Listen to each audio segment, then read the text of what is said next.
And Osama bin Laden is in jeopardy. One of the top-secret stealth helicopters carrying half the strike team crash lands inside bin Laden's compound. The helicopter is inoperable, but everyone on board is okay. All specialized people will tell you it's not only easy for things to go wrong, something usually does go wrong.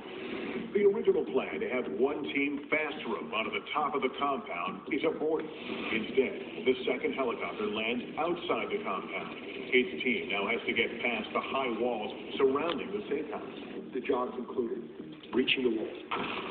So you had special individuals with breaching materials to blow through the walls and attack that way. The two teams join up, and the force of about 24 commandos storm bin Laden's home. Everyone has a specific task. You would have, along with genetics, communicators, breachers, interpreters, linguists, and likely some intelligence technicians. The commandos have cameras that record the raid, but the video has not been released. They also wear light body armor, goggles that can help them see in the dark and light, and carry several weapons. It was essentially individual rifles with special sights. And there is a special member of the strike team, equipped like no other, a highly trained dog. Dogs were used for two purposes. One, they clearly can carry out explosives. Secondly, if there were, for example, an underground bunker, you can rapidly, with a dog, find someone. They split into two groups. One team takes the three-story main house. The second heads for the guest house. That team immediately comes under small arms fire. It was that trusted bin Laden crew with an AK-47. Those SEALs immediately took him out, shot and killed him, and at the same time, killed his wife. At the main house, the reinforced front door is locked shut. They either had to knock down or blow the door because it was heavily bolted.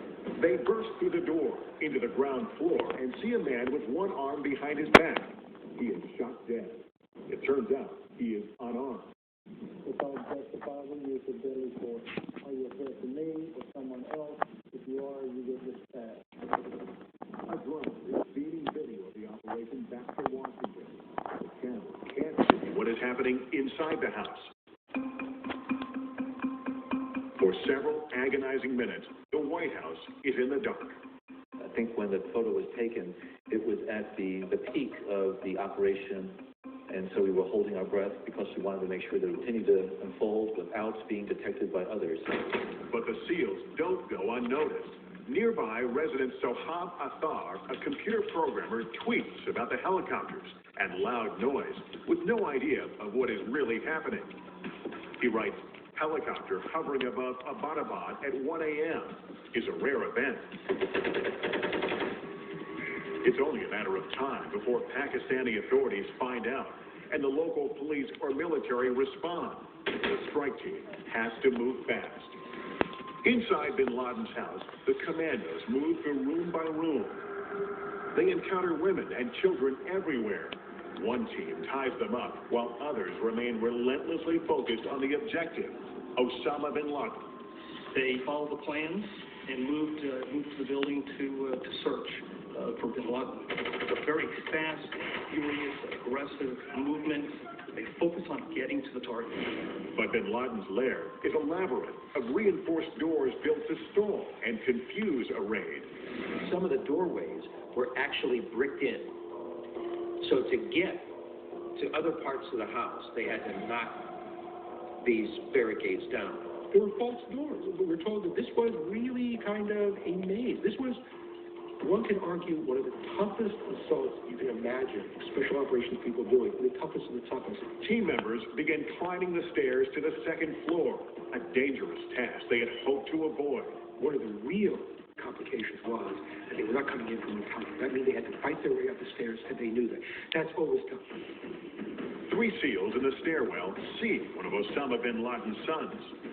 Without hesitation, they killed him. He was unarmed. And at that very moment, Osama bin Laden, on the third floor, emerges from his bedroom and leans over the railing to see what all the commotion is. The SEALs notice bin Laden, raise their weapons, and fire. Bin Laden backs up quickly enough. The SEALs miss. He backs into the bedroom. For the first time, commandos have confirmation that bin Laden is in the house. CIA Director Leon Panetta tells the White House Situation Room, we have a visual on Geronimo, Osama bin Laden's code name. Within a heartbeat, the SEALs are headed up that stairway. At about eye level with the floor, two young girls come running out of the bedroom, screaming in a panic. A Navy SEAL swoops up both girls in his arms and takes them out of the line of fire. Two other SEALs face bin Laden and his wife.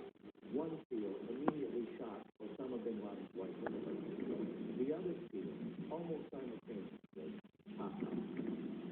One in the chest, one that took off the top of bin Laden's head.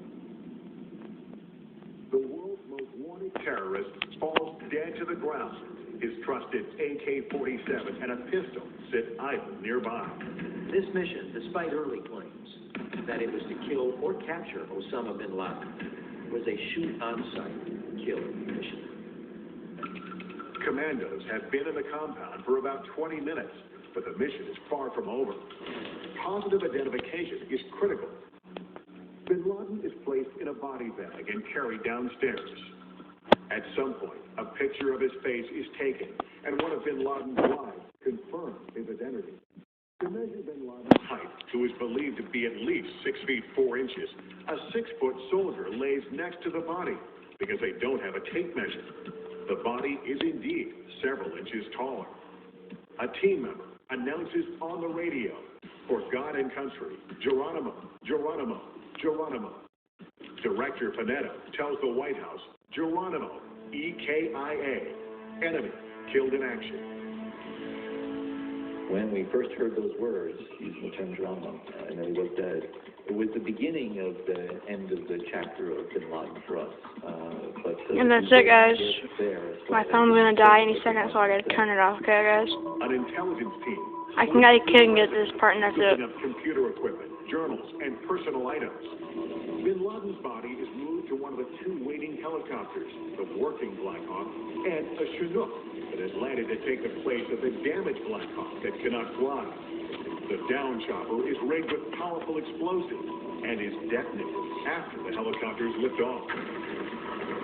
As soon as you're at a safe altitude, safe distance, you move.